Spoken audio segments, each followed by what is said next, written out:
नमस्कार साथियों इस टॉपिक में आप जानेंगे कि बेटी को कब हिस्सा नहीं मिलेगा और कुछ महत्वपूर्ण पॉइंट्स।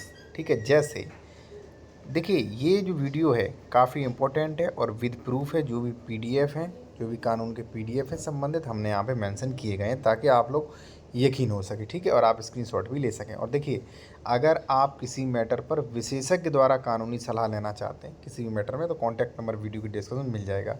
ये इसलिए बोल रहा हूँ, कई लोगों को बेहतर सलाह नहीं मिल पा रही है। ठीक है, इस वजह से। अब देखिए साथियों, 3 क्वेश्चन आपके होंगे। बेटी को हिस्सा कब नहीं मिलेगा, बेटी को हिस्सा कब मिलेगा, और बेटी को हिस्सा मिल चुका है तो ये वापस कैसे होगा। सभी के बारे में अब आप सोच रहे हो कि भाई बेटी को हिस्सा मिल गया वापस कैसे होगा। ये हम नहीं, ये कानून में होगा तो बताया जाएगा। ठीक है, चलिए हमारे अनुसार कानून में है और वो मैं आपको बताऊंगा, एक्सप्लेन करूंगा। सबसे पहले आप फर्स्ट पॉइंट पे करिए कि बेटी को हिस्सा कब नहीं मिलेगा। ठीक है ना, देखिए बेटी जो है वो अगर विवाहित है, ठीक है ना, तो भी उसको हिस्सा मिलेगा। अविवाहित है तो भी उसको उसको हिस्सा मिलेगा। ठीक है ना।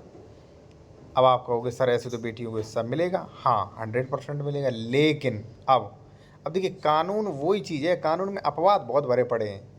लेकिन साथियों, यूपी रेवेन्यू कोड 108 के मुताबिक जो जमीन है, ठीक है ना, उसमें हिस्सा नहीं मिलेगा। अब आप कहोगे भाई ये क्या कह रहे हो, आप अभी कह रहे थे कुछ, अभी कह रहे थे। अपवाद है वो, मैं आपको बता रहा हूँ। कहाँ, देखिए, कोई पुरुष, मान लीजिए एक्स बंदा एक्सपायर होता है तो यहाँ पर किस किसको मिलेगा, उसकी विधवा को, थर्ड जेंडर संतान को। मान लीजिए थर्ड जेंडर संतान से मतलब है न मेल न फीमेल अन्य कोई। ठीक है, उसका मान लीजिए पति या पत्नी, या उसकी अविवाहित पुत्री। ध्यान रहे, पुत्री नहीं लिखा है, अविवाहित पुत्री जिसकी शादी नहीं हुई है। ध्यान रहे, ये दिमाग से मत निकाल देना आप। ठीक है ना, कई लोगों को भाई यूट्यूब से देख लेते हैं, फुल जानकारी मिलती नहीं है, फिर वो आते कि सर ऐसा तो हमने वो देखा था। नहीं, यहाँ पे आपको बिल्कुल एक्यूरेट 100% सही जानकारी सटीकता के साथ मिलती है और विद पीडीएफ। ठीक है, इसलिए अगर आप कोई कानूनी सलाह लेना चाहते हैं तो कॉन्टैक्ट नंबर वीडियो के डिस्क्रिप्शन में मेंशन किया गया होता है। अब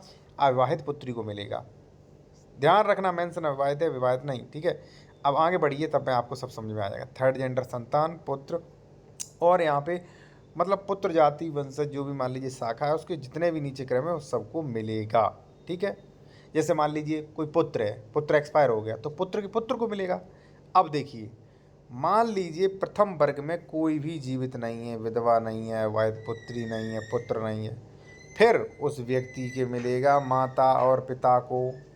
जब कोई भी नहीं जीवित मिला तब माता पिता भी जीवित नहीं मिले, फिर मिलेगा यहाँ पे थर्ड नंबर पे आप देख सकते हैं विवाहित पुत्री को।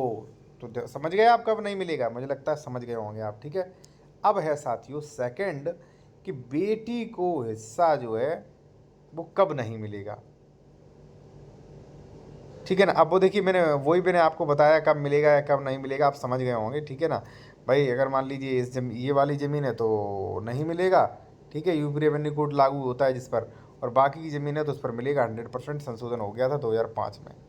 ठीक है, बाकी कहीं कन्फ्यूजन हो तो आप हमारा कॉन्टैक्ट नंबर वीडियो डिस्क्रिप्शन में मिल जाएगा। अब बेटी को हिस्सा मिल गया, वापस कैसे लें, तो वापस कौन सा हिस्सा ले सकते हैं वो आप समझ लीजिए। वापस वो ही लेने के लिए क्लेम कर सकते हैं जो आपका यूपी रेवेन्यू कोड 109 के अकॉर्डिंग मिला है। ठीक है, 109 क्या कहता है वो आप जान लीजिए। ठीक है, प्रोविज़न है भाई, मैं अपने मन से नहीं बता रहा हूँ। चलिए दिखा रहा हूँ। देखिए साथियों, मैं आपको ऐसे ही मुँह ज़बानी बताए दे रहा हूँ कि हिस्सा कब वापस लिया जा सकता है। ठीक है ना, देखिए,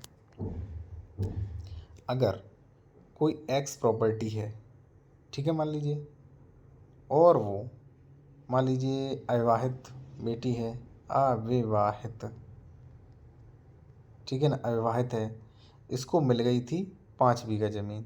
ठीक है, इसके पिताजी इसके, अब अगर इसका विवाह हो गया है, ठीक है ना, तो ये ज़मीन उसके जो भाई वगैरह हैं वो क्लेम कर सकते हैं वापस के लिए 109। मैं गारंटी के तौर पे नहीं कहता हूँ, ये अपवाद है, आप इसे पढ़कर देख सकते हैं 109 को अच्छी तरीके से। ठीक है ना, अब मान लीजिए कोई पुत्र वधू है, ठीक है ना, मान लीजिए आपका पुत्र एक्सपायर हो गया तो विधवा पुत्र वधू है, उसे प्रॉपर्टी में हिस्सा मिलेगा, लेकिन उसने दूसरी शादी कर ली या माता ने पुनर्विवाह कर लिया तो ऐसी कंडीशन में हिस्सा नहीं मिलेगा, प्रॉपर्टी ऐसी वापस होगी जो जिसकी थी वही मिलेगी उसके निकटतम उत्तराधिकारी को। ठीक है, तो ये कुछ बेसिक सी नॉलेज थी। ठीक है साथियों,